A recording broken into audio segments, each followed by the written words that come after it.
These beautiful yellow-green grapes are called Hinrod grapes from Seacrest here in BC. Organic, almost the middle of October. And then these are Coronation grapes, purple. I love them. Fresh, local, unsprayed. And then I make a smoothie. This is what I have every day to eventually start my day.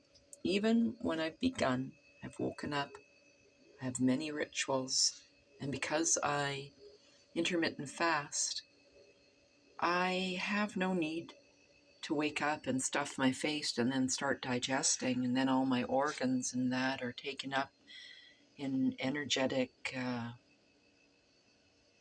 renewal, restorative processes, and they don't get to talk to me, and I need to listen. We all do. So I just talked to a friend of mine in a wheelchair, and he hides away, and he's medicated, over-medicated. Any kind of medication is unkind, and it's over-medication. A lot of people go from a facility to a so-called home, and yet they still treat themselves coldly as if they're in a facility, which is not about warmth and not about love. I was just bashed by this gal that lives across in the eastern provinces. She talked to me in a voicemail that was talked at me in like her dad was an Army lieutenant sergeant, which she sort of mentioned, put out there online before, and she's certainly taken on that. I told her that that doesn't work with me. I told her that tenderness and kindness, gentleness works with me. I'm almost 64. The reason I tell people is because they still treat me like, they treat a lot of us like we're some child that needs punishing. No child needs punishing. No mother like me needs punishing. No grandmother, which I could be, I hope not right now, needs punishing. We all need encouraging. We need to be treated with humanity, humaneness. Otherwise, it's just insane. Some days there's a dip in the curve, there's a down and there's an up. There's always a reason. When I got thrown onto the ground on Friday, the lucky 13th, I had some kindness from people for a short advent. And then I went somewhere to create something, to film something, to get some stuff done web-wise. And the web guy came to the door with a couple gashes in his thumb, and he wanted a mummy. He wanted nurturing, he wanted compassion, empathy, but of course he pretended he didn't. So that, of course, downplayed the horrendous fall I just had. There was nothing about Catherine. There's nothing new with this person. That's the type of person, automatic machine they are. So that's taken me down a bit. Oh yeah, it has. These dogs are comfort. They're real. And I did Reiki today to get back to sleep because I stayed up all night. I fucked up my 3 days of incredible sleep and sleeping at night and at the healthy times, the circadian, and I got all the sun and the light, and the things were meant to have, like birds are, like seagulls are, like crows are, like starlings are. All of God and goddesses creatures are meant to have the light and be of the light. So then I just went into my inner universe and I tapped on my upper chest, so below the sternum, and it's the area right there. What the heck's the name? Because I'm a little caught up right now emotionally, so it's that name right there. So I did Reiki on my eyes and asked to have the eyes, the hands of light of God and Goddess working through me and to heal me and to heal my son, a lot of different things.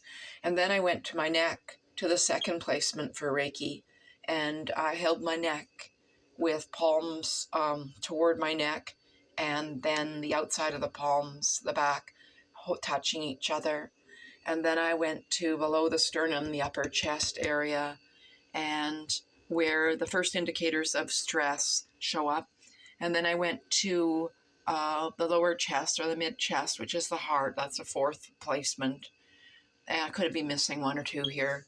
And then I went just on down my body. And I'm going to be practicing my Reiki again and possibly giving Reiki healings because we all need that. And then I'm going to be doing some long distance Reiki on my son and the people around him. Anyway, I'm very moved right now after a conversation with my friend in a wheelchair and how he's going out of his way to help others at the AA meetings rather than make a switch, a learning curve, and go to the pool where I can help him with physio exercises. It's so easy to do what you know, and then you overdo it. It's overkill, that term. Anyway, here's to loving yourself. That song, I have a bunch of bees pollen in my mouth, so I'm probably not in singing mode. Killing me gently with your touch. Do with your touch. That song comes to me when I was saying killing me, something loving me gently. So people are very caught up, like this person in the eastern provinces that left me this really a nasty call from Facebook, telling me that I'm guilty of all these projections of hers, telling me I have a chip on my shoulder, all these things that she has that her father, the militant, must have, blasted into her and to get her to behave. Well, again, I'm almost 64. You tell me to behave, then that tells me that I'm doing something that I'm not supposed to do, and I'm probably going to do something to misbehave. I remember seeing something, it was at the Arts Club Theatre, Ain't Misbehavin', Sybil Thrasher, and a lot of the beautiful black was an all right word in those days, hot chocolate ladies of theatre were misbehaving. This is such a bullshit. Any judgment is bullshit. Remember that old saying, when you point a finger outwards, all the others are pointing back at you. Plus, you might have dirty fingernails too. So here's to the first meal of my day after I feed my dogs, wash my fingernails after that, and then I'll go out. And I slept today, and I am emotionally hurting over being neglected, being abused from afar, receiving the silent treatment, just mistreatments. Anybody that ravages you that way and is savage towards you, they're not primal, they're primitive. They're not even worth forgiving. Just continue loving yourself, okay? I love you, Kaylin. K squared to the second power. And may your life be about giving. Then there is no forgiving necessary. I send you all my heart and all my love. Bless you.